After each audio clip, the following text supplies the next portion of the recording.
like to welcome everybody to another edition of the Major Music Lounge podcast. Today's my guest is going to be Sixx Pho, actually an artist, engineer out of Tennessee. What part of Tennessee?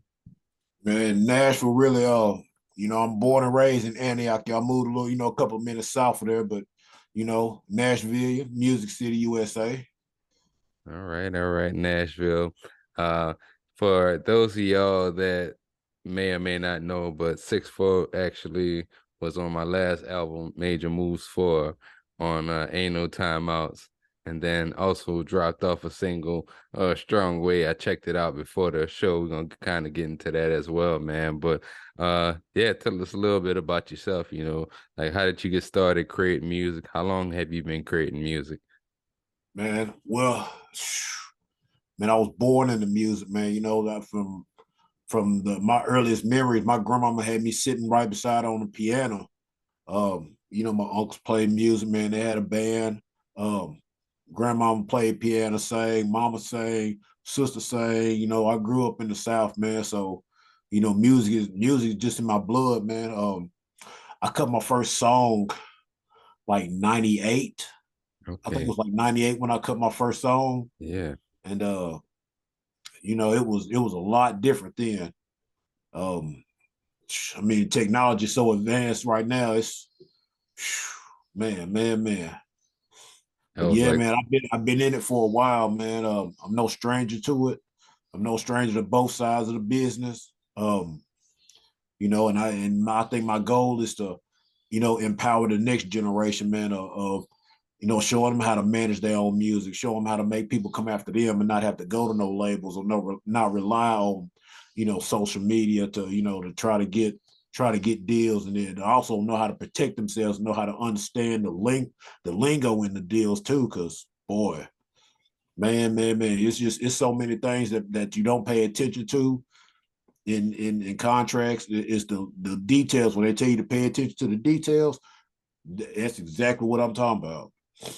So yeah, man, I'm just, I'm here. It's all about the next generation for me. yeah, man. And, being in that, being in Tennessee, there's a lot of dope artists that came out of Tennessee around the era you started creating music. And I mean, you going back to like 3 6 Mafia, 8 Ball MJG, to name a few. We go all into like the Hypnotized Minds camp, in fact. But was that sound a part of influencing you as an artist or as a creator? Man, heavily influenced, man. I feel like that I'm blessed because I was a '70s baby. So the '90s was probably the most prolific era in rap history.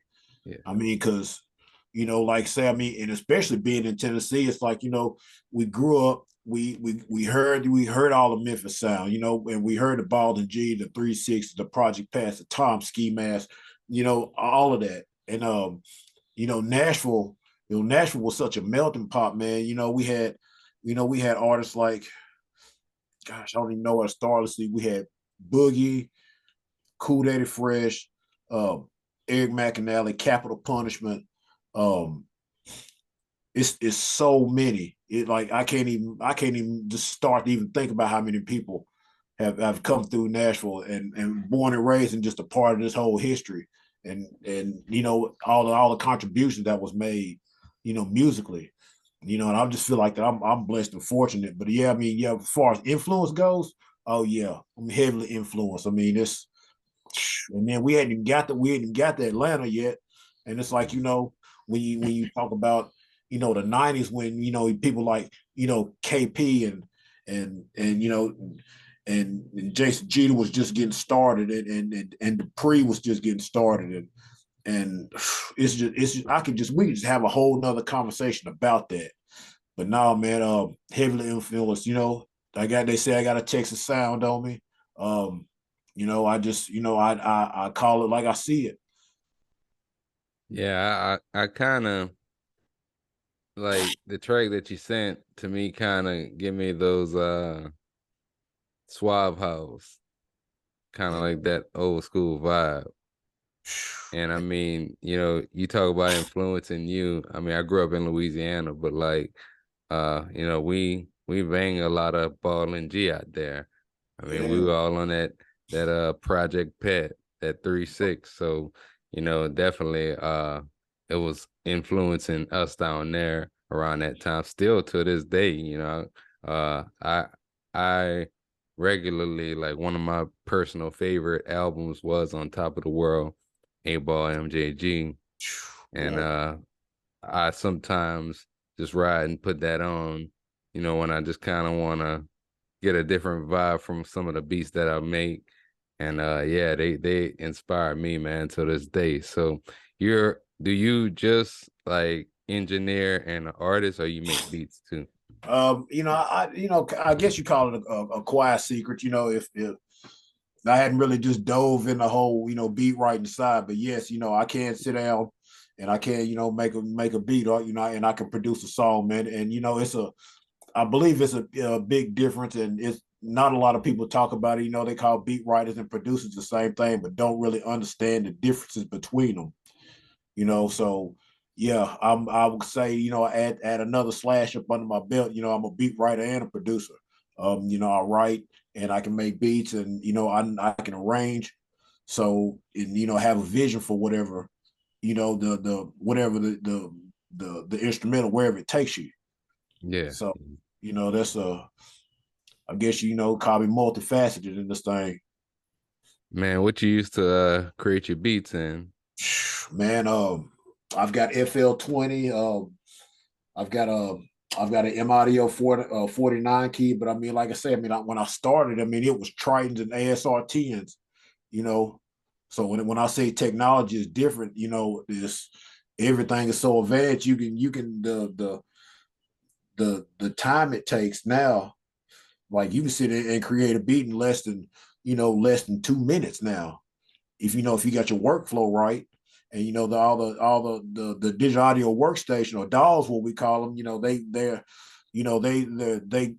they got their own perks about them. I like the workflow in Fruity Loops. If I sit down and make something, it's like boom, boom, boom. Then you come back with another sound, and come back with another sound, and put your percussion in, and then you mix it down and export it, and bam, in less than 10 minutes, you got a track. Yeah. Yeah. What was that transition? Cause like when I first started making beats, it was shortly after kind of that tape era ended. So I never really got a chance to create in that tape era. In fact, my first introduction into like music production software was Reason 3 at the time, and that was right around 2004, 2005. And from there, everything kind of, like you said, just took off. And here we are now having dolls on our iPhones and iPads and everywhere else, man. And yeah, I wish in a lot of ways, even coming up now, I think for a lot of creators, and you mentioned earlier, like anybody can now pick up a computer or even an iPad to some degree and create on it, and it's birthed a lot of these beat makers. So what was your transition like, going from doing things from analog to digital and tape to software? When I tracked my first song, man, I used Cakewalk Pro Audio 9. Um, legendary program. Um, and that was running through whatever size board that we had at the time. And ADATs and this and that. But as far as the transition goes, when I bought a Roland MC 909. It's a legendary, production box. If y'all don't know about it, you go look one up. Go get you one if you can find one. They're starting to get pretty rare. But that was when I first started making a transition to using, the self-contained units. And After that, I remember I bought the 909 and I bought a little Roland DJ-X, just a little simple turntable. And it had some preset sounds, man. And I ran the MIDI through them, and it was over. I was like, man, I don't think I ever want to go back to, just analog, and the way everything was set up. You could do your whole, you can mix down everything and export it right, right at Cakewalk. So it was like, why go back to that, Yeah. And the difference is the warmth that you get from the analog sound. And it's like, I don't, you can try to duplicate it. They've got a lot of plugins that you can get really close to it, but it's not gonna be the same as a true analog board. I mean, excuse me, man, my allergies is terrible. So, I'm working through it. We do what we gotta do. Yeah. Yeah. And like it when whenever I kind of started using like hardware, my first introduction to hardware was kind of like the MPC one, and that was really it forced me to learn a different way of setting up MIDI with software at that time around 2007, 2008. And then even now, like I may have my MPC one and my Arteria Micro Free, and then I got a couple of other synths here that I use to create. And sometimes I may just do a standalone hardware music production station. So yeah, I think that a lot of creators should at least still take the time to learn hardware and software, even if they had a chance. I know a lot of people that also, take a lot of time to buy or collect vintage hardware for their studios, old MPCs, ASR 10s, kind of like you were saying, even though they're a little harder to find now. So yeah, man, I totally agree with you. You mentioned earlier talking about the business side of music and how important that is for artists to learn the business side because a lot of people just want to create, they want to put out music, but they don't necessarily learn the business side of things. What would you say would be the most important things for an up and coming artist or producer to learn as far as releasing music, maybe also publishing opportunities. Hey, even talking about engineering and getting their music ready for commercial release. What would you say would be some of the biggest things for artists to focus on when it comes to not only business but also how they release their music? Man, your PRO. That's first and foremost. Um, PROs, that's your publishing rights organization, that's your BMIs, your ASCAPs, your CSACs. Um, those companies, they they help you protect your music. That's one piece of the pie. The second part of it is knowing how to copyright your music. Um, and that comes along with owning your masters, and with owning your masters, you see a lot of beat writers. They have the sites on BeatStars or whatever, and you can purchase a lease. That lease is good for an extended, for a certain amount of time or up to a certain number. After that, then the beat writer, he collects the the the the mechanical part of it. And that's usually better than a contract where, let's say if I sell you a beat or you lease a beat, then I collect 50% of the any kind of publishing or mechanicals on it. And that's standard. Um, but the difference is knowing what you're putting your money into, knowing what you can do with it. And when you own all your stuff, then you don't have to worry about your YouTube copyright claims and those strikes against you.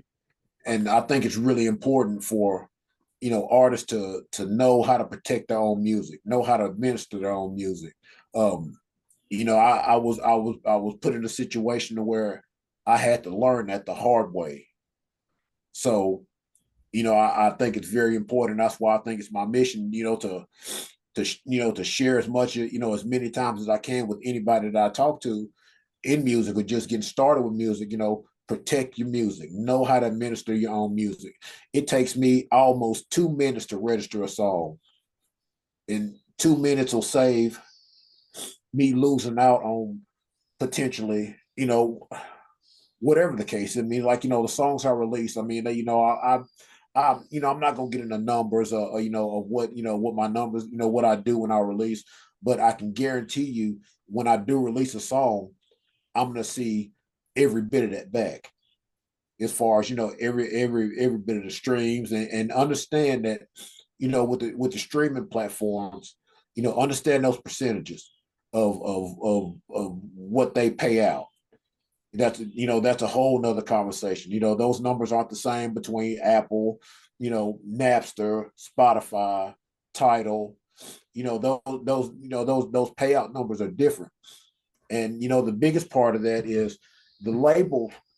The labels get the biggest piece of that pie off the top. So with you being an indie artist, why would you not make sure that you get as much of that as you can? And people just make music, and you got people that make music and they just want to make music and put music out, say I put music out. But you have other people that who understand things about it, and it's about it's about the legacy, it's about the handoff, it's about the generation. Like when my time is done, my family and my kids will be able to handle my music, because I made sure I took care of it on the front end. So we don't have to worry about it. Can anybody come and take my music from me? No, because I protected it from the start. And music is a one shot thing. When you release it, that's it. It's off in the universe and in the metaverse, and it's there. So understand that it's like a one arrow type deal when you put a song out. You just got to make sure that you do it the right way. Yeah. Yeah. I meet a lot of artists and they want to collab. And, a lot of times I'm reluctant to collab because a lot of artists also they want to work, but they don't have all the, everything that they need. They don't have any way of distribution. They don't know what IRS codes are. They don't know what performance rights organizations are. And while sometimes like I I would try to guide an artist to finding out, reading and doing their research on what a performance rights organization is, and it doesn't take away from the talent, but when you come around to the business side of things, I don't always I would want them to just be a little bit more educated as far as, splits and things like that before releasing music and doing work, because and I don't want to, send the impression like I'm trying to screw somebody out of something or anything like that. So um that's another reason why I'm kind of just reluctant on collaborating with some artists sometimes. But uh I think that they all should, especially if you're up and coming. Maybe you just started creating music a year, 2, 3 years, and you haven't released a project yet. And going beyond SoundCloud and like Reverb Nation, and maybe putting tracks on YouTube, for example, where you could get those copyright strikes. Um, when once you start to release on these other streaming platforms, then of course, yeah, you gotta be educated on what these percentages are, how much like DistroKid or wherever you put your music at, United Masters takes whenever you release music through them. And then like you were saying as well, different streaming platforms like Apple Music, Spotify, Tidal, they all pay differently as well, so you got to take that into consideration. Right. And the biggest thing, when I'm asked for a feature, my biggest thing is like, I'll rock with anybody. It don't matter. I mean, I love music, at the beginning and the end of the day. So my only thing is, I say, are you registered with BMI or ASCAP? And if I get a no, I said, okay, well, I'm gonna need you to go get registered and come back. And have I missed out on some potentially good features? Absolutely. But you know what? That it's the business side of it that they might not understand, that like you said, like you just said, we try to get them to understand that this is how you protecting yourself. And I've told them that. I said, hey, we can sit down, well, I can register you with BMI right now, and then we can cut the song, and it'll take about a week and a half or 2 weeks for your IPI number to come back, and boom, then we go back and register the song. Registering the song takes 37 seconds to register a song on BMI, and that's like it's fundamental, and it's the best business practices. So I live by it. And and at the same time, I've given out some features. I love music. Because I was that guy once, and that's why I feel like it's so important. To give back, to put out the energy that you got, and and it's all about giving game and getting it at the same time, man. It's an exchange, and I feel like that if you don't give back what you learn, then you cheating the game. Yeah. And Cardinals undefeated, man. So Yeah. That's it, man. It's like, um, I try to keep these young cats, um, keep them on deck too, because some of them, whether it's understanding what type of sound that they like, understanding, maybe that they just need a guidance. Because I remember once being in that position and coming up, I remember asking some of the OGs to go to their studios, and they're just like, nah, man, fuck off, type of thing. right, They wouldn't hey, want to have you in the studio at that time. And I never wanted to be that guy because I knew how hard it was for me. And eventually I was just like, okay, well, I can't go. I'm gonna just build my own shit. So right. ended up saving my own money, started buying my MacBook, buying my software, and just built my own studio from there. So, a lot of artists also could take that route as well. But, regardless of how you put your music out, you definitely gotta learn the business side of it. Absolutely. And and learn everything you can. It's like it's the equivalent to being a gym rat with basketball. I and I'm telling you this from personal experience, from personal story. I I, I learned how to mix and master. I got an opportunity in Nashville to learn from somebody, who works at a big studio, House of Blues in Nashville. Y'all can look it up. It's one of the big studios in Tennessee. And I was like, I want to learn how to mix and master. He's like, okay, well, these are the days that I'll be here.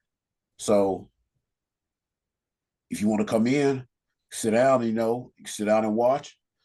And I back and forth for almost a year straight before I could sit down and comfortably mix a song by myself for nothing. I didn't, there wasn't no getting paid for that. Nobody said all right, I'm gonna pay you this, or he's charging me this and that. I got a blessing. So I took that, you know, and that's why, I don't when somebody comes to me and needs a mix and master, I don't charge you 3/4 of what a studio charges you, because I know how it is. Because if you're contacting me, then you can't afford to go to a big studio and pay that $100 an hour. Then on top of that, you got to pay $200 for a mix after you've been in there for 3 hours. So you $500 out, and you don't even know how I got up there that fast. So learn what you can. You gotta learn what you can, man. You gotta knowledge is power. And that's about the only way I can put it, fam. Music itself is a never-ending learning process. Like, doing this since let's just say 2006. I find that, sometimes whether it's engineering, whether it's doing something in a DAW that I'm using, whether it's about the business, I'm always learning something different. So I always encourage any type of creator, find you a mentor that you can connect with in your own communities. And you may even have somebody online that you kind of vibe with, but just make sure you got somebody in your corner giving you some good info that, of course you could research yourself. And yeah, you got to have the business side, and you got to have quality music. You got to have your music sounding quality when you put it out as well. So Yeah. before you go, man, let's talk about Strong Way. Got a chance to listen to that, man. I was really vibing with that. Is that on an upcoming album you were saying?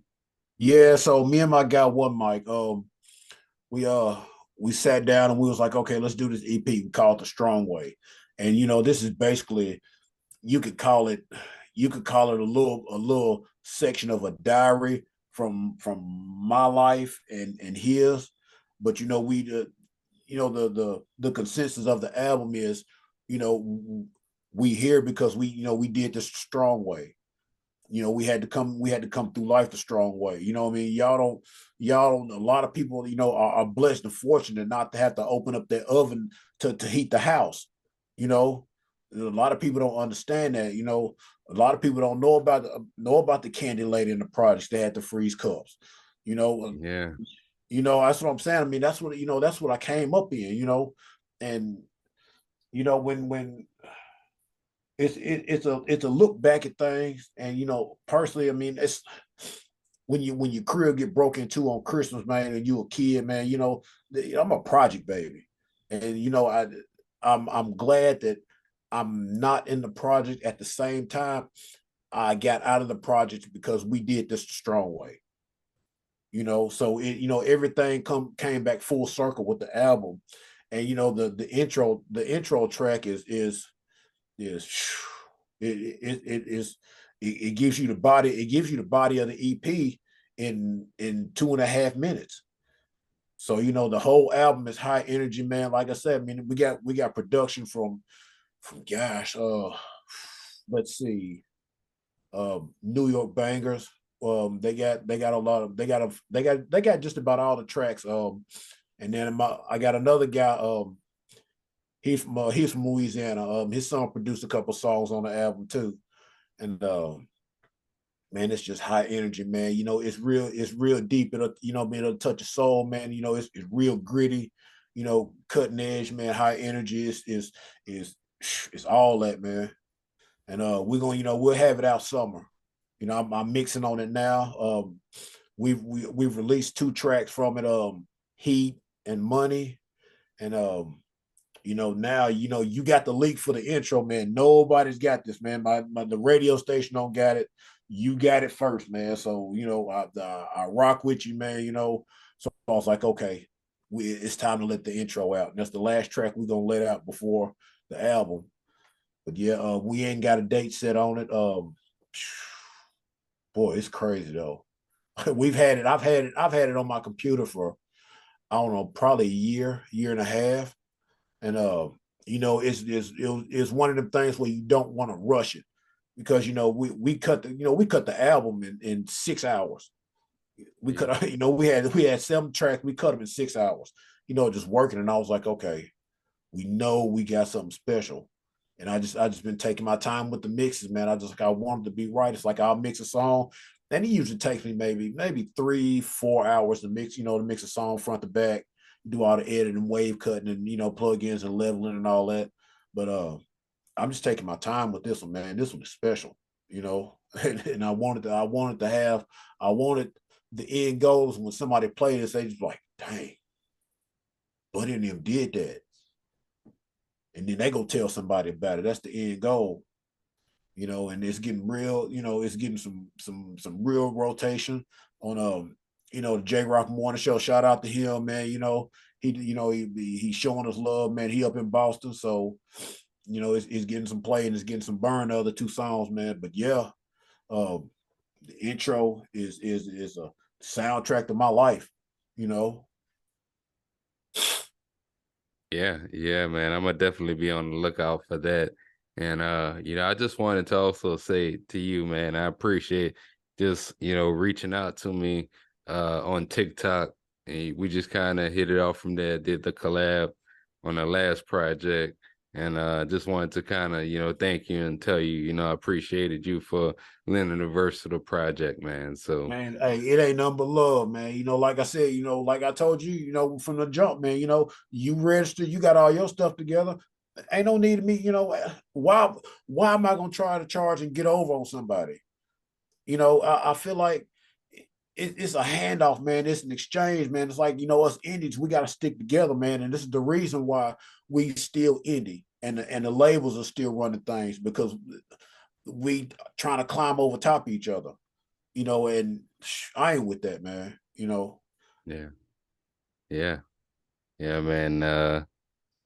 The Indies is a whole different vibe, man, and I understand the need for labels, but we kind of talked about it throughout the whole show, man. Just artists, producers, educate yourself, link up with other people, find out that, sometimes collaborate can help you reach a new audience, reach new opportunities that you may not have had access to before. So, there's a lot when it comes to networking and meeting other creatives, not only online like we met, but again in your own communities as well. Right. And that's it's like this. You got the big markets. I had a conversation with people all the time. You got your LA, you got your Atlanta, you got Miami, you got Houston, and you got New York, the state. And we're not talking about just, Brooklyn versus Long Island versus Staten Island versus, any of the boroughs, and I'm talking about the market itself. Then you got all the indies that's within that market trying to fight, trying to get their name out. The reason why the Nashville market is the way it is but sometimes people want to be the man, they want to be number one, but it takes two, three, four, and five to have one. And what I mean by that in short is you people got to work together. There is no way that indies can take over a major label without working together. And it's not even about taking over, in getting in front of a major label. It's about getting your name out, getting your sound out, and taking care of the people who helped you get to where you are. And labels take care of their artists, and it's the same difference with indies and with me and my circle. If we don't look out for each other, who's gonna do it? So it's about your circle. And one other thing is you can't take everybody with you. No. I mean, I heard an interview, that somebody had, it was a while back. They were talking. It's like, the people that I come up with, I don't fool with them no more. I call them on the phone, but at this point in my career, the purpose of my circle is different from my surroundings and what I come from. And I was like, that kind of resonated with me because it's like, like I say, once again, I'm a project baby, I'm a gutter baby. At the same time, the people that I come up with, the people that are still in the projects, I can't, I can't even just holler at them because I don't want to put myself in a situation to where I potentially could jeopardize my freedom or risk my family's freedom because of my surroundings Yeah. and the people that I choose to affiliate with. And I don't think a lot of people have grasped that concept yet.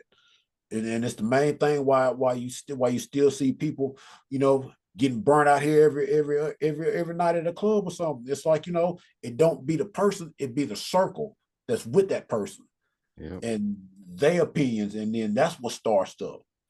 I mean, you know how it go, man. You know, this ain't nothing that you don't know. It's just people got to understand, man. You got to be careful. You got to choose your, choose your circle and your affiliates wisely if you're gonna be in the music game. And you can't sell dope and rap at the same time. It don't No. work. Like you really got to choose. I heard Scarface. He was talking about he had a conversation with Big J when he first got started. Because everybody knows, Faces, one of my biggest, faces in my top 10 MCs. And it's like if you got to pay attention. If somebody's gonna be in your top 10, learn something about them.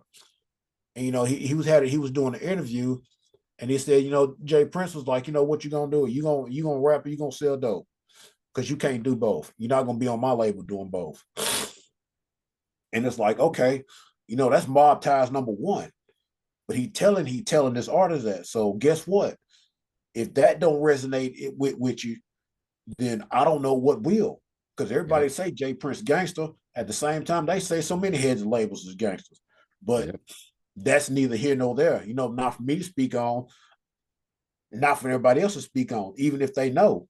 Because another wrinkle is this, people live by a certain code with this music.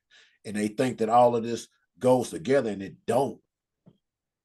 It like, you know, I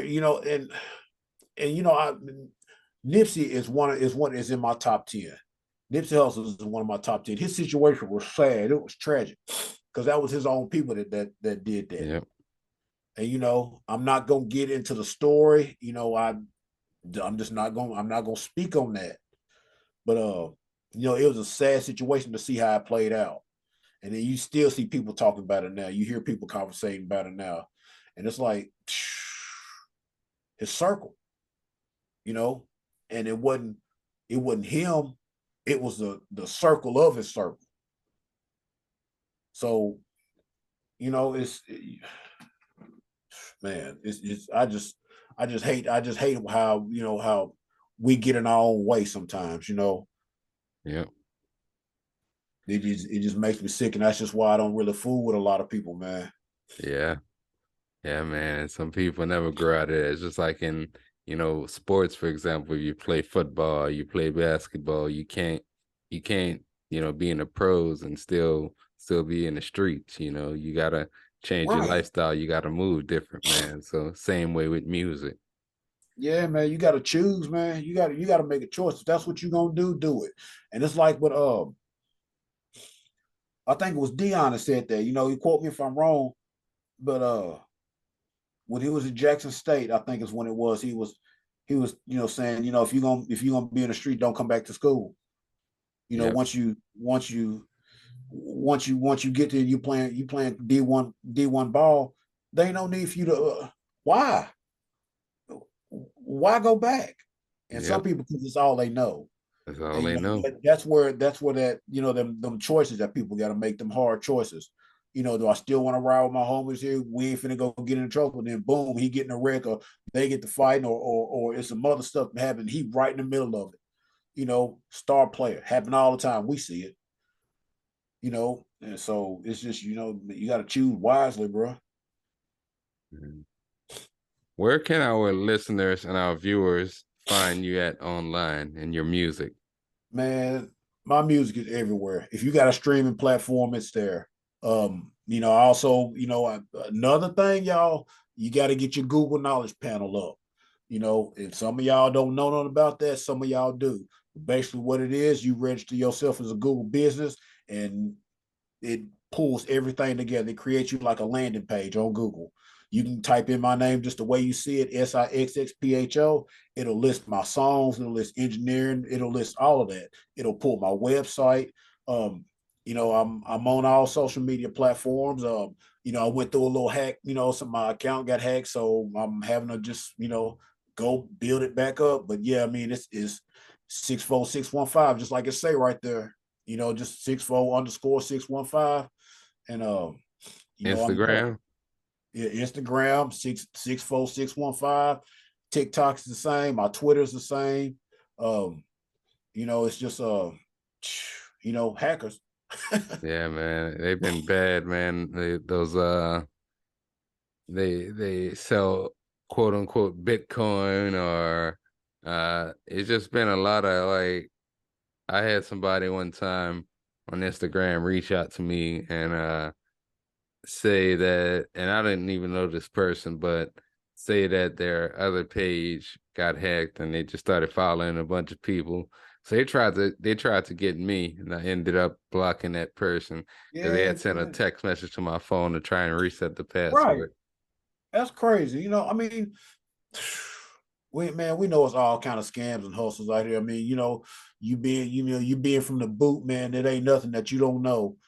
But they trying to do it a different way, man. And I see through that quickly.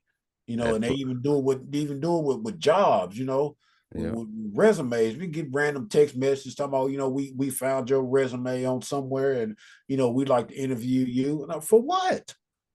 yeah, You don't even know me offering you a job. And it's like, they have the scam hiding in plain sight. You just got to be able to see it. yeah. Yeah. You can follow me on Instagram at D dot underscore major music. Same thing on TikTok. Also on Twitter, it's a little different, D dot MME. And you could also look me up on Facebook, D dot major music, and catch new episodes of the Major Music Lounge, not just here on YouTube, but also if you're on a go, all podcast streaming platforms. So this has been another episode of the Major Music Lounge, D dot and Sixx Pho, and we're out. Major Music.